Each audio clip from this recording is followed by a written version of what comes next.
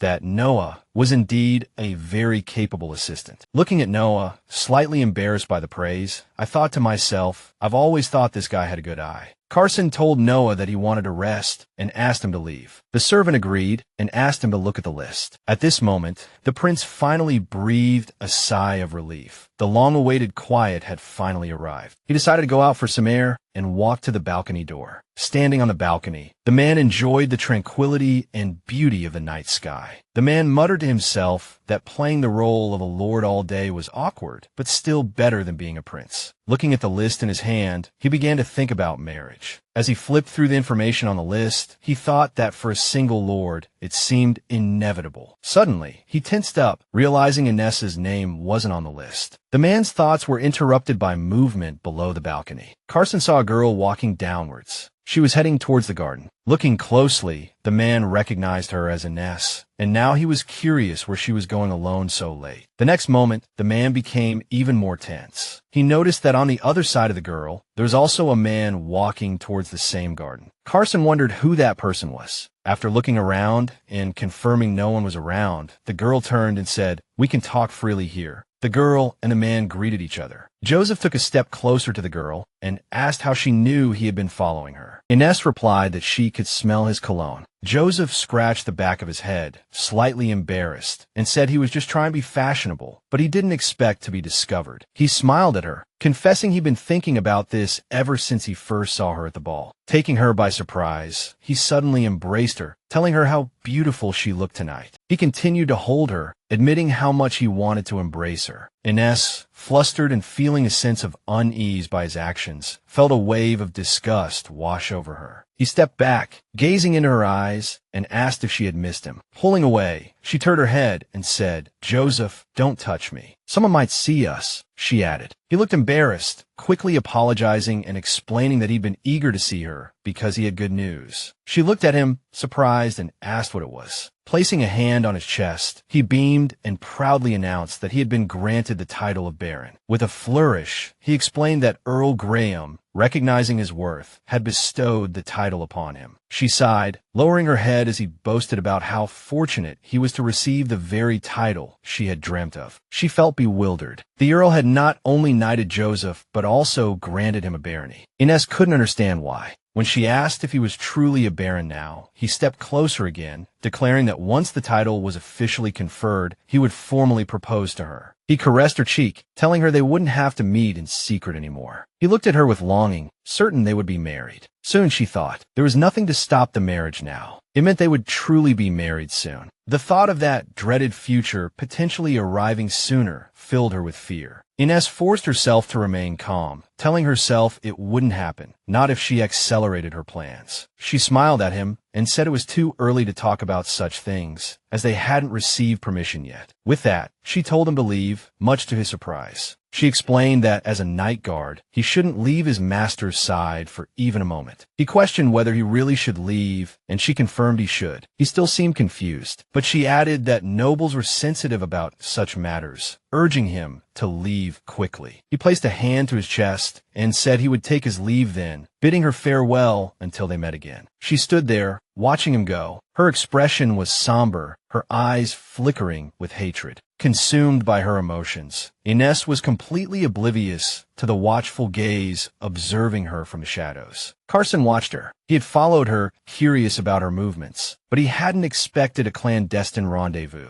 However, the observant Carson noticed something amiss. The emotions between the two were far from ordinary. Walking back towards the ballroom along the corridor, she pondered why Lord Lazonia would elevate a commoner knight to the rank of baron. Chewing on her finger, she wondered if the Lord truly hated her family and wanted to ruin them, or if he had some other motive. Reaching the door, she grasped the handle, her head aching from trying to understand these things, but the answers remained elusive. She entered the room, intending to rest for a moment and gather her thoughts. Suddenly, she stopped, hearing someone ask, "Is anyone else waiting?" Concealing herself in the shadows, she tried to identify the voice. Lord Lazonia's daughter was sitting on a sofa, Joseph standing opposite her. Joseph looked at the girl, commenting that she seemed to have had too much to drink. Holding a glass in her hand, she said he was too late and should have come sooner. To Inez's astonishment, Joseph immediately asked if she could do it. Observing the pair from behind a screen, Inez realized that the man and Earl Graham's daughter were involved in such a way. She had been completely unaware. Inez watched as the Lord's daughter sat on the man's lap, helping him undo his shirt buttons, their intimacy undeniable. Suppressing a smirk, she finally had a good reason to refuse Joseph's proposal. Just then, Joseph asked the girl on his lap what she had been drinking, as she seemed to have consumed quite a bit. The girl immediately complained loudly, saying her father and the prince had ruined her mood, telling him to shut up and get on with it. He reached out and touched her lips, promising to do as she wished. Inez turned away, no longer watching the pair. She had expected some important conversation, but it was best to leave this place now. Suddenly, a hand clamped firmly over her mouth. Her hands clenched into fists, thinking she was being attacked, realizing she was truly alone. However, her fears were unfounded. A familiar male voice whispered her name close to her ear. Turning around, Inez already sensed who was behind her. Carson stood there, clasping her hands tightly. As she started to ask him why he was there, he placed a finger to his lips, signaling for silence, and then, almost in a whisper, told the anxious girl they had to be quiet. Meanwhile, Joseph turned to the girl sitting on him, suggesting they call it a night. She sarcastically remarked that he was acting like a true gentleman, to which he replied that they could come inside. The girl got off Joseph, straightened her dress, and said it wasn't funny. Watching him button his shirt, she asked if he had just seen Miss Swinton. He confirmed, saying he had informed Inez that he had secured the title. The girl sighed, saying it was good because now her family couldn't object to the marriage. But things had also become somewhat complicated. Joseph asked, surprised, how exactly things had become complicated. She reminded him that Carson had promised to help the Swinton family. Closing her eyes, she said that because of this, her father had already rushed to the royal palace. Joseph questioned what would happen to their plan. Would there be a problem? The girl told him not to worry, as long as the wedding took place as soon as possible. She said that once the prince was dealt with, everything would go according to plan. After a moment of thought, he asked if the prince would become a problem for them. The prince and Inez listened as the girl said that according to her father, Carson had a considerable sum of money, so he had the power to ruin everything. Hearing this, Inez wondered why the prince's name was suddenly mentioned. Meanwhile, Joseph remained worried, asking if they were being too complacent. The girl reassured him again, saying that Lundashil would soon be united with Lazonia. Regardless, the girl smiled and urged him to think positive thoughts, because he only had to wait a little longer to be with the beautiful Inez as much as he pleased. He replied with a hint of amusement, asking if that was the reason he had returned from the dead. Their conversation ended, and the couple resumed kissing passionately. Carson turned to Inez, suggesting they leave. Sitting across from each other at a table, the prince asked Inez if she knew those two, as they had been talking about the Swinton family. Inez replied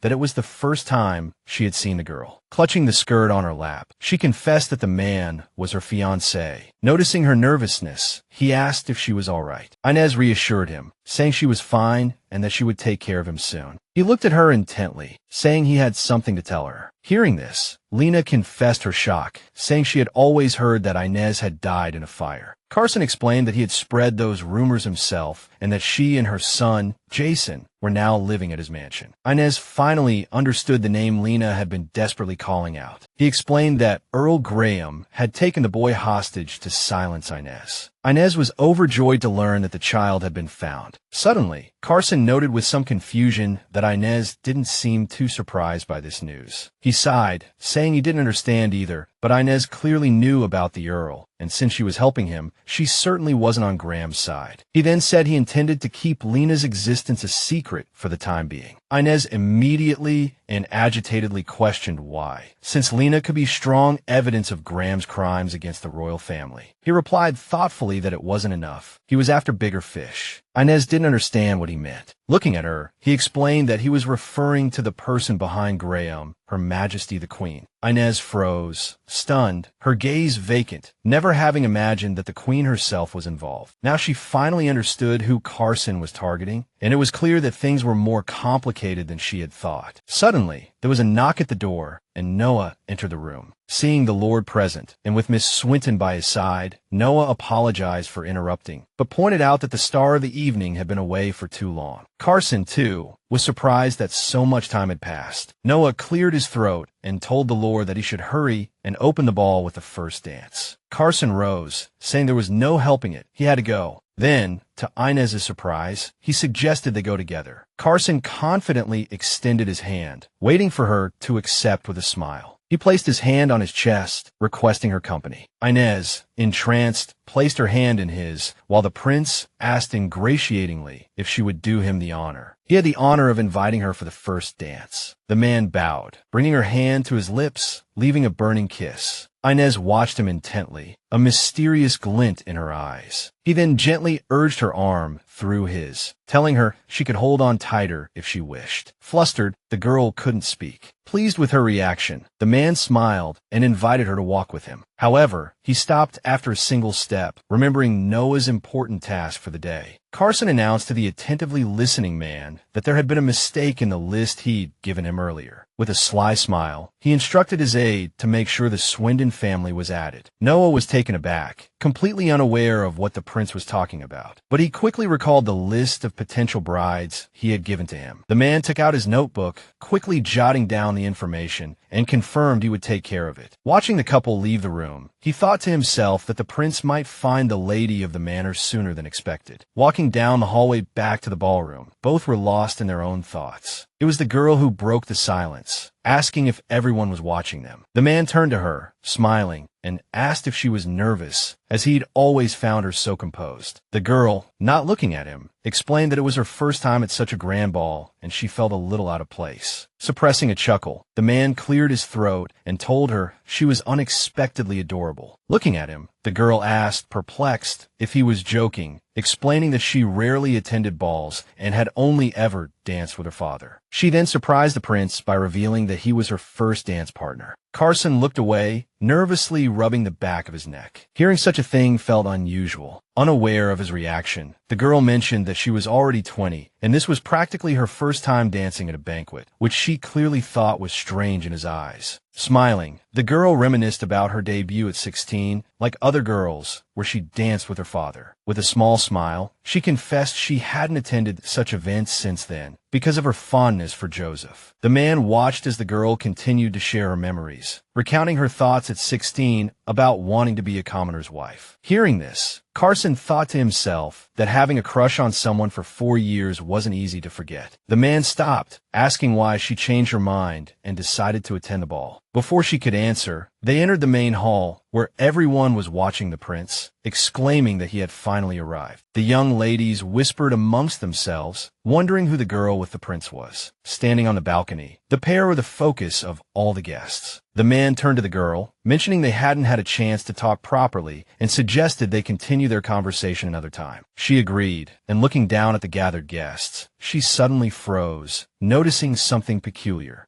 Amongst all the conversing guests, one pair stood out, their gazes fixed intently on the couple. Lord Lawsonia's daughter and Joseph glared darkly at Inez and the prince. The girl smiled in satisfaction, enjoying the scene before her. She looked at the man with a sense of triumph, wondering inwardly if Joseph liked this, if she still appeared to him as the fool easily confused by his words. Descending the stairs with the man, the girl mentioned that she felt she had danced terribly due to her lack of experience. Hearing this, the man paused. Smiling, the girl tucked her hair behind her ear, expressing her hope that she hadn't stepped on his feet while dancing. The man abruptly turned to her, taking her by surprise. He extended his hand, palm up, inviting her to step on his feet as much as she liked. Incredulous, the girl placed her hand in his, the moment feeling like a dream. Reaching the center of the dance floor, the man asked if she knew how to swim. The girl shook her head, confused by the question. Taking her hand, Carson said he felt like they were on the same boat by accident, and she might fall overboard. He then reassured her not to worry too much. Inez looked at him, waiting for an explanation. He pulled her closer, his arm around her waist, stating that he was a very good swimmer. They began their first dance, the man leading and the girl following his steps obediently. Turning to look at him, the girl realized that despite her lack of experience, following his lead felt natural. Carson, observing her responsiveness to his movements, smiled in satisfaction. Suddenly, he noticed the other men staring intently at the girl in his arms as they talked amongst themselves. Carson understood that if she frequently attended balls, she would undoubtedly be surrounded by admirers. The dancing pair remained under close observation.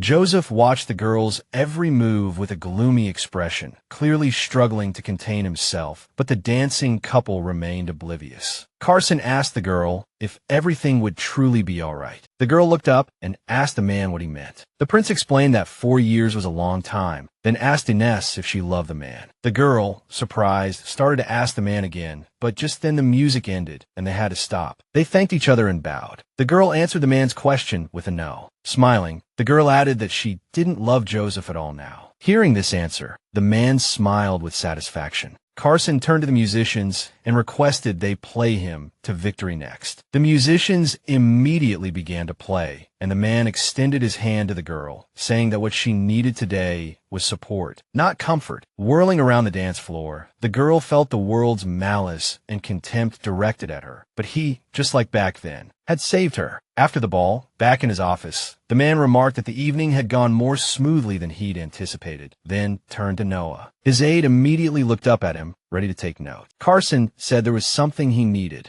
Investigated discreetly, the prince ordered Noah to look into Viscount Swindon's finances. The aide was surprised the prince actually wanted to know the amount of the dowry. To this, Carson curtly replied that he never would. The man then recalled Graham's daughter, saying he was sensitive about money and that this could ruin their plans. He also added that, according to her, even if Swindon fell under Lennel's control, they would eventually be annexed by Rizonia. After listening to the man, Noah expressed surprise at this absurd talk, to which the prince replied that if they were so confident, it meant everything was going smoothly. The man concluded that if they were targeting Lentil, they must have bigger plans for Swindon. Carson ordered Noah to investigate everything thoroughly, down to the number of candlesticks in the Swindon residence. 2 horses pulled a carriage, speeding through the night. Ines sat inside, asking her maid how her father was doing. The maid explained that he had left earlier due to urgent business, which Ines acknowledged with a nod. The girl inquired about the evening, asking if the lady had danced. Upon hearing the affirmative answer, she was delighted and then asked which family the gentleman was from. When Ines replied that her dance partner had been the Earl himself, the girl was astonished. To clarify, she added that it was Lord Rossalinia. The maid covered her mouth, asking Ines if she was serious, to which Ines replied by asking if she sounded like she was lying. The maid immediately exclaimed that dancing with his lordship must have been like a dream. Ines smiled softly and admitted that it had felt like a dream to her as well. The girl thought that after returning here, she couldn't have imagined such a moment. She pressed her hand to her chest, feeling her heart race, recalling his words about a ship, and thanking heaven for Carson's help this time. The girl suddenly declared happily that she had also worked hard and finally found him. Ines was taken aback when she heard the girl had found his portrait. She had asked the girl for this favor. The girl asked if it was true, and the maid confirmed its rarity, promising to bring it to her as soon as it arrived. Ines, still smiling softly, admitted that she would place the portrait in her Bible once she received it. Susan was pleased with her sweetness. Suddenly, the girl asked if the lady would still see Sir Joseph, now that she had danced with his lordship. To this, the girl thoughtfully agreed. Susan immediately declared indignantly that she'd felt from the beginning that the man wasn't suitable for the lady, then asked if she should take this opportunity to end things. Ines simply sighed. Now that she knew everything about her past life, being with him was impossible. But if she left him now, she wouldn't be able to learn Graham's true intentions in the future. To find out, she had to continue the relationship. Looking at her reflection in the window, the girl wondered what she should do. Suddenly, the carriage came to an abrupt halt, nearly throwing the girl off balance. The maid worriedly asked Ines if she was all right, but the girl was more concerned with what had happened. A man's voice called out Ines's name. Joseph appeared at the doorway, telling Ines they weren't finished talking. Ines placed a hand on her chest and asked him why he had appeared so suddenly, but he seemed not to hear the question, repeating that they needed to talk. Ines frowned at Joseph and, as she stood, warned Susan, who tried to stop her, that she would be gone for a moment. After leaving, Ines turned and looked at Joseph, waiting for him to speak. He reminded her that she had danced with the prince at the ball and asked how she could do that in front of her fiancé.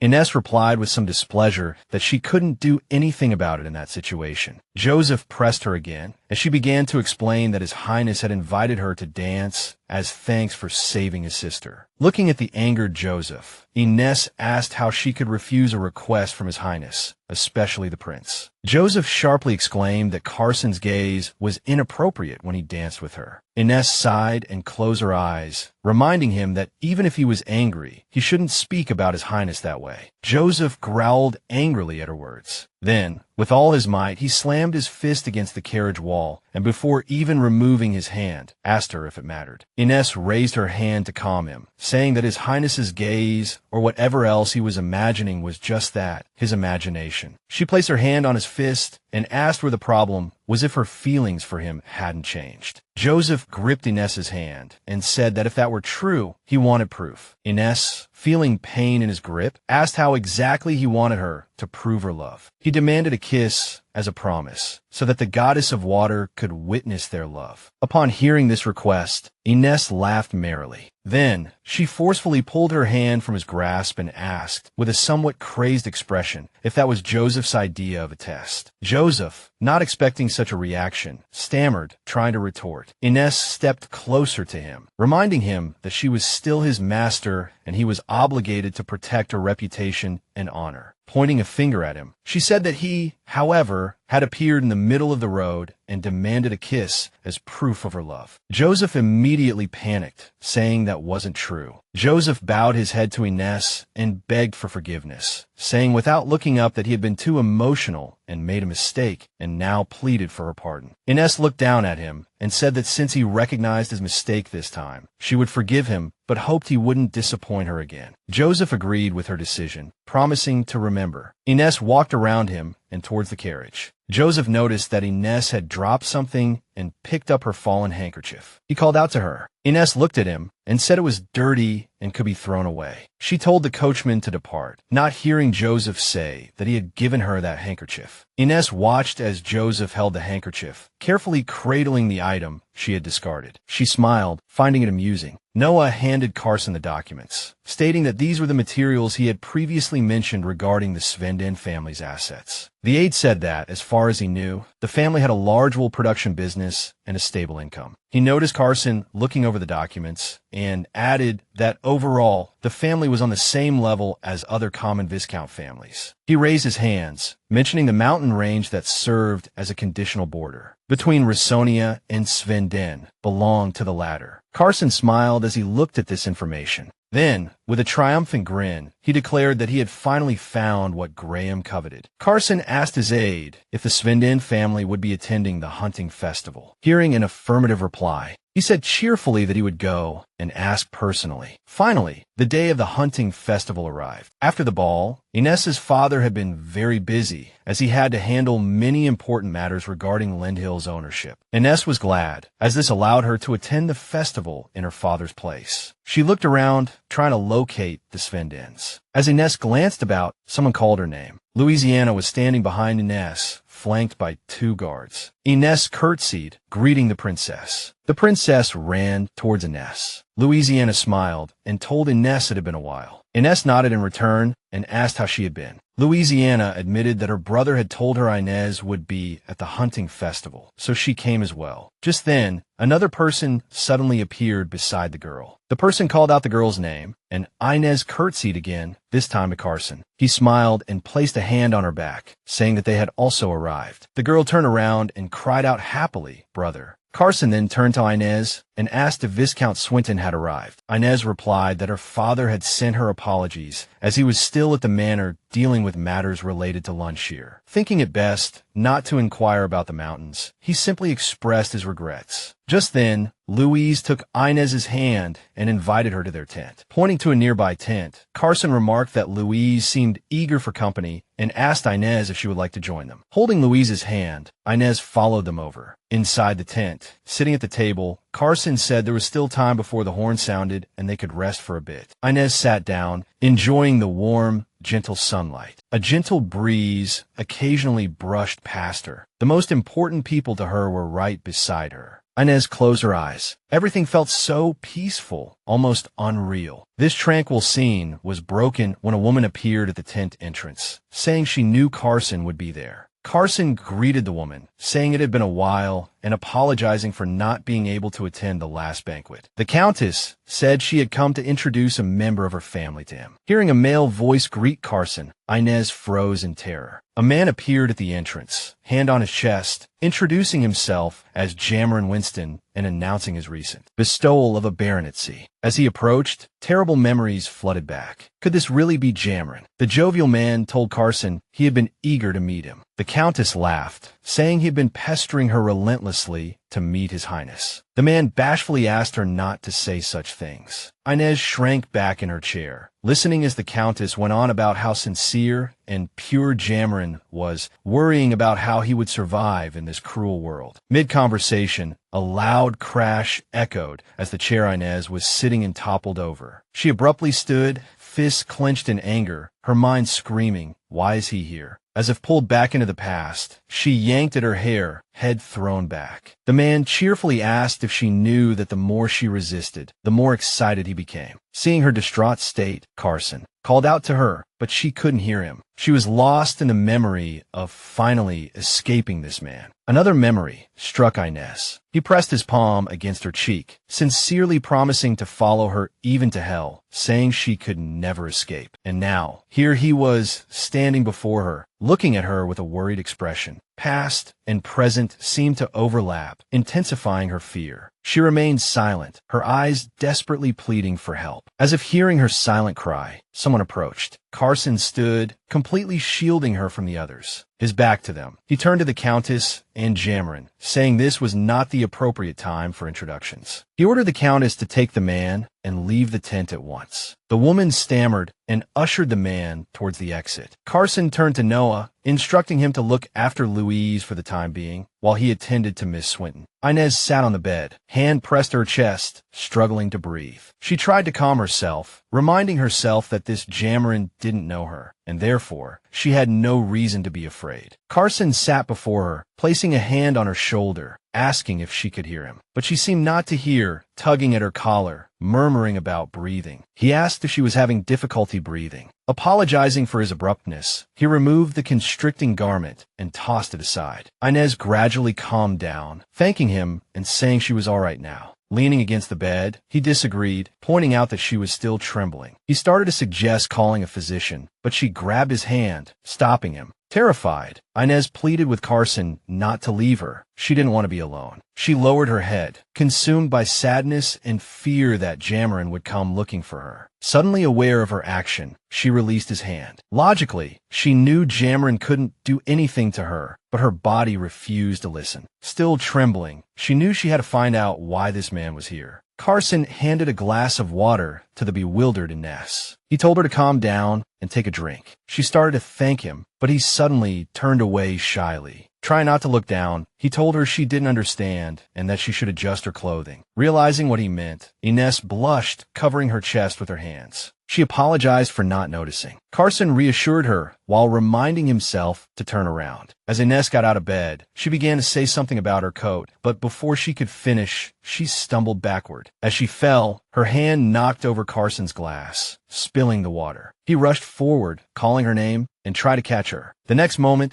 they both landed on the bed, Inez lying down with Carson leaning over her. They held their breath, gazing at each other, neither making a move to get up. He told her that if she tried to stand with her legs still weak, she would fall again. Blushing, Inez explained that she hadn't expected to fall. Carson apologized and urged her to get up. They sat side by side on the bed, the atmosphere charged. Inez noticed Carson wiping his shirt. Inez tried to dab the wet spot on his shirt with her sleeve, apologizing for getting his clothes wet. He asked her what she was doing. Confused, she explained that his shirt was wet and she wanted to help clean it. Carson looked away, asking her to stop or he would go crazy. Inez agreed, a little saddened, thinking to herself that she always ended up in these situations, feeling like a fool. She looked at him, wondering why his face was so red. Carson got off the bed, telling Inez he would get some fresh clothes. He began rummaging through a chest, one hand on the lid. He then handed her some clothes, explaining they were his spares and she could change into them. Inez started to refuse, saying it was all right. She knew that if she went out wearing Carson's clothes now,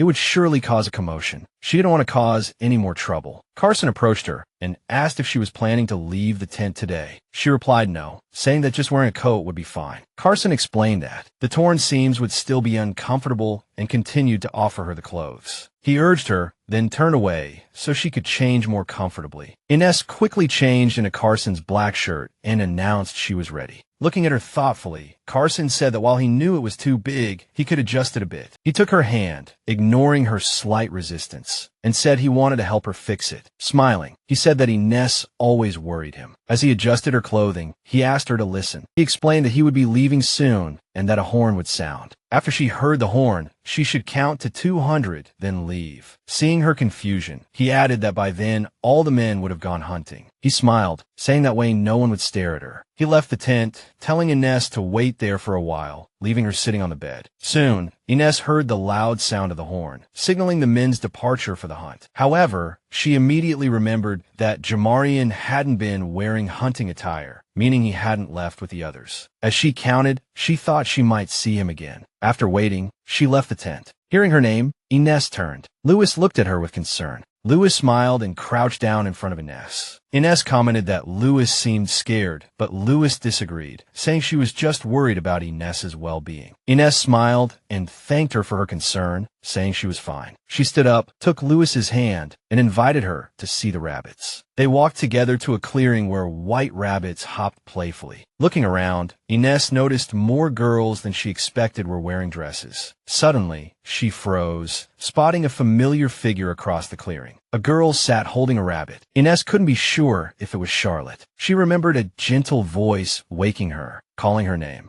It was this girl who had woken her in the dark hall of Romfield. Ines remembered the girl's kindness. She had hidden some bread and given it to her. Although it was originally her share, the girl comforted her, saying it was all right because she had heard from Casey that Ines hadn't been able to eat since yesterday because of Jameer. Ines recalled crying as she ate the bread, grateful for the girl's concern. As she approached, the girl thought she never imagined she would see Ines again. Ines decided to initiate conversation, complimenting the rabbit's cuteness. The girl turned to Ines, smiling. She greeted Ines. Ines introduced herself, stating her name and that she was from the Svendan family. The girl immediately apologized, saying she wasn't a local and therefore hadn't recognized her. She then introduced herself as Charlotte Dropinwa, placing a hand on her neck and shyly laughing, admitting that yes, her last name was quite unique because her husband was a foreigner. Ines immediately recalled what she knew about Charlotte's husband. The man had lived in Lindhill for a while and later died at Charlotte's hands. Ines remembered that it was because of this crime that Charlotte had been sent to Romfield, so she asked how she had ended up here. Charlotte said her husband currently worked for the Rizonia Railway. He was initially supposed to work in the Central Administration Office, but was suddenly transferred here. Ines asked in surprise if her husband worked in Rizonia, why were they living in Lindhill? Charlotte replied that she hadn't mentioned living in Lindhill, leaving Ines thoroughly confused as the hunting festival was being held there. The girl agreed with this, suggesting they sit down and chat for a bit. The girls sat on the bench, watching the princess play with the rabbits under the maid's care. Charlotte confessed that she was actually pregnant, feeling fine in the morning, but a little heavy after lunch. Hearing this, Ines congratulated her. Ines listened intently as Charlotte explained that her husband was a railway official. They were living here because Lord La Sonia wanted to build a railway on Lindhill's land. Charlotte excitedly said that once the railway was completed, they could go anywhere. Currently, the only place reachable by train was Sanskrit, but there was only a temple to see there. Hearing Charlotte speak so enthusiastically, Ines asked if she enjoyed train travel. Charlotte replied that she did, then, with a chuckle that amused Ines, added that it was actually quite romantic. Standing up from the bench, Ines said she had to leave, as she had come with the princess and couldn't leave her alone for too long. Charlotte agreed. As Ines was leaving, she asked if they would be staying for a while. Receiving an affirmative answer, she suggested Charlotte meet with her, as she was born and raised here, so she could be of assistance. Charlotte, surprised by Ines's kindness, admitted she was just a bit bored, having no friends. Departing, Ines bid Charlotte farewell, anticipating their next meeting. The encounter left Ines feeling saddened, thinking that perhaps Charlotte would end up in that terrible place again, but she hoped to help her avoid it. Walking over to the maid, Ines asked where Her Highness was. The woman pointed towards the forest, saying she had just gone there to look for a white rabbit. Ines walked in the indicated direction, realizing the princess couldn't have gone far. As she called out the girl's name, we see a man holding her. Getting closer, she was horrified to discover Jameer sitting in front of the girl, smiling. Ines's eyes widened with worry for the princess. She quickly rushed forward, pushing the man away and shielding the girl with her body. Ines screamed, demanding to know what the man was doing. The man raised his hands, explaining that it seemed the princess had fallen while chasing a rabbit, and he was just helping her brush the dirt off her clothes. He turned to the princess, telling her to go back, saying he would follow shortly. The girl tried to protest, but under Ines's gaze, she urged her along. Lewis went as instructed, continuously looking back. Seeing that the girl had left, the man asked Ines why she was so afraid of him. He placed a hand on his chest, smiling as he asked if she truly knew him. Ines said it was impossible. The man said as far as he knew, she was Ines Venden. Ines recalled the countless times this monster had said her name. Even now, as he spoke her name, it seemed as though he licked his lips. Ines felt fear again, staring intently at the man. The man said, regardless of what she thought, today was the first time he had heard that name. He then asked why she felt that way, as if she knew him. Seeing the man smile, Ines wondered if she really had to answer. The man replied that she didn't have to, but while looking her over, he noticed the clothes she was wearing. It clearly wasn't a woman's. Ines remained silent, waiting to see what the man would say next. The next moment, the man approached the girl with a smile. Still smiling, he ingratiatingly asked if she belonged to the Lord. The girl tried to move away from the man, taking a step back. She hadn't noticed the pebble beneath her foot. Stepping on it, she lost her balance and fell heavily backward. The fall was awkward. The stones not only tore her blouse, but but also left a scratch on her. The man rushed towards the girl in surprise. He looked displeased, but the girl knew he was actually laughing. He told her she should be more careful. The man began to reach out a hand towards her. Her eyes widened again with fear, silently praying he wouldn't touch her. The girl hugged herself tightly, curling up as she waited for his touch. However, the man didn't touch her. The girl opened her eyes and looked around, wondering why he hadn't done anything. He was still smiling as he extended his hand and told her to take it and stand up. He said she was the Viscount's daughter, and it wouldn't look good if anyone saw her like this. Ines repeated to herself over and over that she was the Viscount's daughter. She angrily clenched the dirt in her hand. Indeed, she wasn't Romfold's captive now, and the status of a Viscount's daughter and a baronet's were not equal. Looking at the man, the girl thought angrily that he was nothing more than a nobody who had just stepped into aristocratic circles and would never be able to touch her. She looked at him and clearly and firmly ordered him to step back. The man, not expecting this, immediately wiped the smile off his face. Ines stood up and shook off his hand. She asked the man if he really considered himself a nobleman. The man, looking bewildered, asked her what she was talking about. Ines said she'd heard that he had only recently acquired the title of baronet, and perhaps that was why he was so impolite. She stared at the man and said that it was because of his unpleasant words and actions that she had fallen and injured herself. The man tried to retort, saying that he hadn't pushed her. The girl agreed, but pressed him on why he was here, in a place with no one else around, approaching her so menacingly. Jamelin tried to explain, but the girl cut him off, saying that Her Highness the Princess had experienced the same thing before. She stepped closer to the man and asked if the girl had asked him for help first. The man replied that she hadn't, but said he simply couldn't ignore someone in need. The girl said that one couldn't touch a member of the royal family without permission. She then added that if a member of the opposite sex did so, they would be punished for insulting the royal family. She looked at the man and said, "That's your hand." The man, not understanding what she meant, nervously withdrew his hand. The girl explained that she meant he could lose his hand because of it. The man exclaimed loudly that he was only being kind. Ines interrupted him again, saying that since he had become a nobleman, he should control his heart and learn some manners. The girl put her hand to her forehead and complained, saying it was a headache that just anyone could become a nobleman these days. The man clenched his fists, clearly trying to suppress his anger. The girl watched him, feeling that he was barely holding himself back at hearing such words. Yes, this man was the type who, once angered, would torment someone to death. He was particularly fixated on her, frightening and cruel. However, the one standing before her now was just a thin, fawning fellow. Suddenly, the man asked if everything depended on her attitude, and then pleaded with her not to blame him without reason. The girl looked at him steadily and suggested they go ask the others. Ines asked the man why he was in a place where only girls were gathered, while all the other men had gone hunting in the forest. The man turned his head to the side and remained silent. The girl asked again if he truly had nothing to say, or if he was simply incapable of speaking. Finally, she added that, in any case, he could only pray that the princess wouldn't make a big deal out of this. The man lowered his head. The girl said that this wasn't something that could be resolved by her silence alone. With that, she turned and said she should be going. She forced herself to walk away slowly and calmly, not letting the man see her nervousness. Once she was far enough away, the girl looked back to make sure he wasn't following her. The path was empty, meaning she was safe. She let out a long breath. Ines sank to her knees under a tree, exhausted. The girl swore to herself that she would never let another man touch her, not even a finger. Lost in thought, she didn't hear someone calling her name at first. Carson came running towards her, calling her name repeatedly. The girl stood up, staring in disbelief. She hadn't expected him to come running to her rescue.